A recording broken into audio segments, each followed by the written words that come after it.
for Research on Environmental Development Trade amasung Northeast Women Entrepreneur Association Manipur Chapter Anina Punna Sinduna Imphal East District ke Hengang de Leba Margin Polo Tourism Complex ta tha asigi tara phawa numit mangani chupna chathagadawa Ibudau Margin Expo 2025 ke haudokpagi thoram amada XCM Birena phongdokhiba tongan mafamda oza ekhigi Pibamna yadabadagi nampuda mahakbo Chief Minister famdagi resign tawhankibani haina phongdokpa aduga Manipur gi miyam se khamthengna ware haiba sukhangi miyam ga nakna chatminagadaba popular government ama thamba pami haiba tongan mahakki wafam phongdokpiri haiba tare oja wafam singsigi matangda kari wafam thambini masi ekoina lairiba leader singina ekoi Manipur praja singge sentiment ji ekoi hek kaukthokpagi mami me hekta awasida praja singna warona badem jaw hetare ko adu hana gi lebira makoi former chief minister na ekoi hengang gi margin polo tourism complex ta ibudau margin expo 2025 hawtokpagi hetare ko thodok tharamda ana phongdokpasi adum ngasidi yam adum ngasai kon haijabadu ne mioi beijing ngasagi mai si kaisu phina kaisu kupa thamba yade ko adum chak thera ko aduna ngasagi thamoi da leiba pot ama ko thamoi da leiba pot ama de adum pantholi hetare ko aduna ngasidi kai dawre mama sabaki space da paper to kotor phongbi ri si ta chira dar gadi ma jin namdana cm post gi jain ton bani na si phungdor eko hoi den amana sagi area sa ko hajini si masi ma jin namdana cm post gi jain ton basi praja singi apam oibro oidabra habadu madi questionable ni ko praja mayam mane khoi matam chadna cm jain to khoi yaning de gaina dum phongdu khoi dum jawi to sagi area si da ma si namdana cm jain ton bire who is the next chief minister habadu moi manung kan basung amde ko adu den amana sai praja singsi da koina onjala tainabadi tainhan badi yaroi bako moi political gi rajniti gi manung da moi masengi oiba mong ta da thong ta kharana praja da onjala tainabadi yaroi bako aina haijaningi di CMC namdra resign ta holisi maramzi moi masengi marakta mananda bantra moi masengi marakta kari gumang sagi yamna decision di da porama lai habasum ko dum yamna khangai tari ko 60 out of 60 ki manung da Hadi 60 MLAs lebagi manungda 60 seat lebagi manungda out of 32 majority hetare ko majority phangdana kari badugumba ruling party ma adu party ma then 32 dugi manungda mo kaidawre ato political party hetare ko ato political party le horiba khoi accept INC na na ato le horiba political party NPF kumba ko then amana khoi ngai gi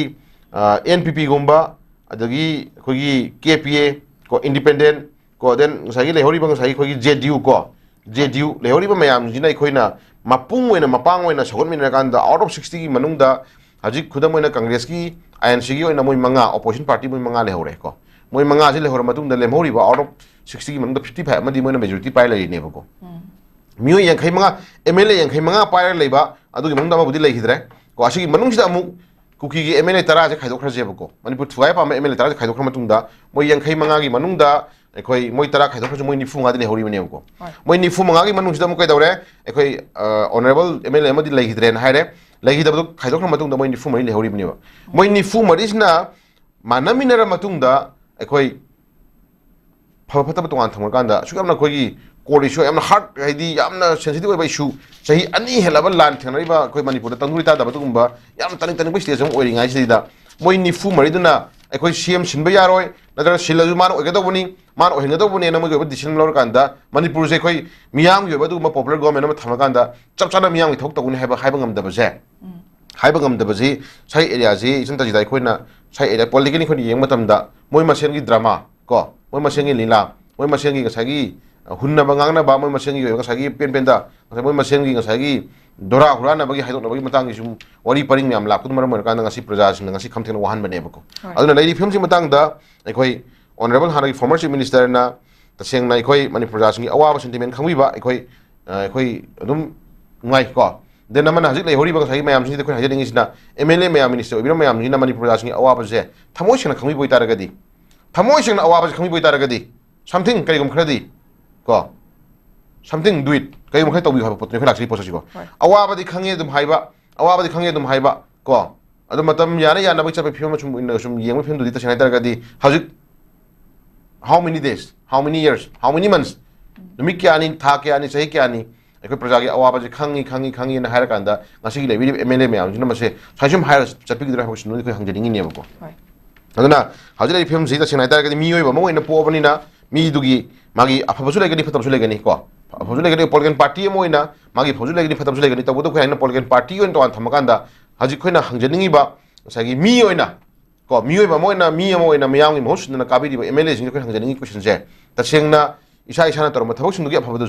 aphabasu pum phai haibta ni khoina ko hanai former chief minister to bira ma thabok khuding makta aphaba mayam yaw bu khoi phai hana khoi recognize bi tam ta bani adu ta chengna miyana pam da ba warau na bakha lebi dusu ta chana da di nuai ta bakha lebi dusu nuai ta haibta chana ya ta bani pramani ko adu hana gi lebi ma congress mangai congress to ma thabok sing manung da tangai phatna aphabasu dum yaram gani ko phata ba dusu khoi dum haib ga na mo ya batai masi miyam gi opinion ne bako miyam na pirak ko opinion se isa na yana miyam gi represent na vote kara bani na apien bajo phata bajo hairak pa aphabajo hairak ko ko isa accept tor ganda aphabadu na khoi numina batare phata ba hairak ko na khoi kari chendok min na ya bana habadu khoi ying nom changi hai tare ko adura ta nang sagi phata ba poto miyam hairak ko phata ba poto phate hairak batam da onjel laga miyam nang sagi laman khumni ta singna gani ta kana miyam da onjel gani ta tuhot kani matu sunomi ta ga di khoi namat kani hai ta ga di madu di khoi ta ga phata na moi namat ki badi yai moi nang ngam me to ki badi yai chenda jida ko adu ishwar ha badi lebani ko one day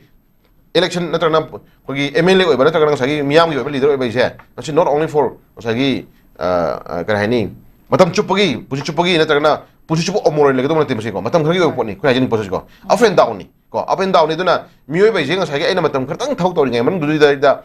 apien ba nungai ta phana le jera ga su miyam gi oi na karim khadi tok jera ma poto aduna ngasi miyam na sana sono badu miyoi mo jo sunu ma poto ne ma si miyam na panoi poti ko asi khudam mo lai oi ga han mayam ne reason ji de makta ai aphabasu ma hainai phatabsu ma hainai ko tabu ai aphaba thawak tor ma khara dudi kar haini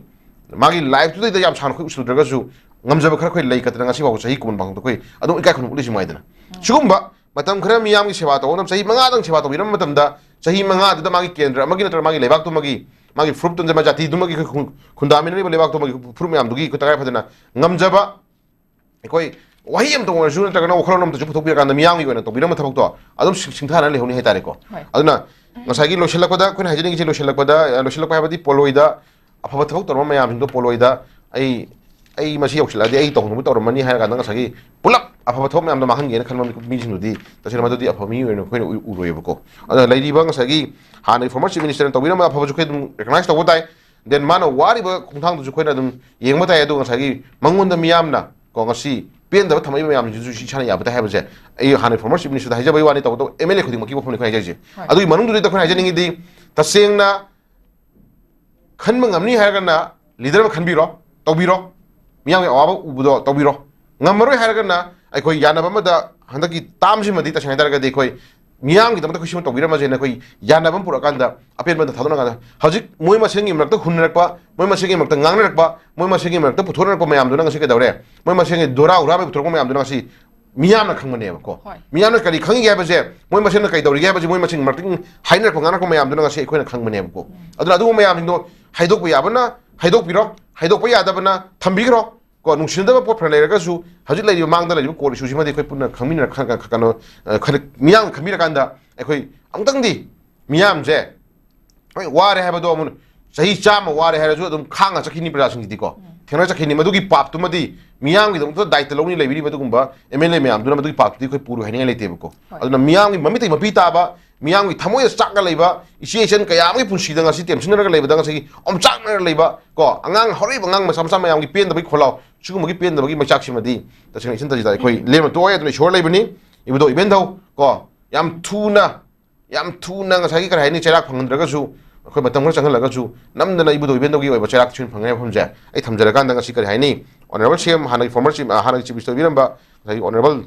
khoi former chief minister nanga si miyam gi sentiment miyam gi awa ui ba se ta chin hai da ga di angtang khoi punung phada biraga punung tin birakanda isagi lebi ba colleague miyam du ta san birakanda ta chin na khoi chapsa ba du popular government ma ko lakna bhona birakanda angtang miyam gi awa ba manipur tangdure ta da manipur mo oiriba den ngasi manipur thenai ba awa ba achengba achumba ba jasi so phangna bi dangta angtang hona biramu to biram ha phom jai angtang hin hambal apil tong jage kai ta thagat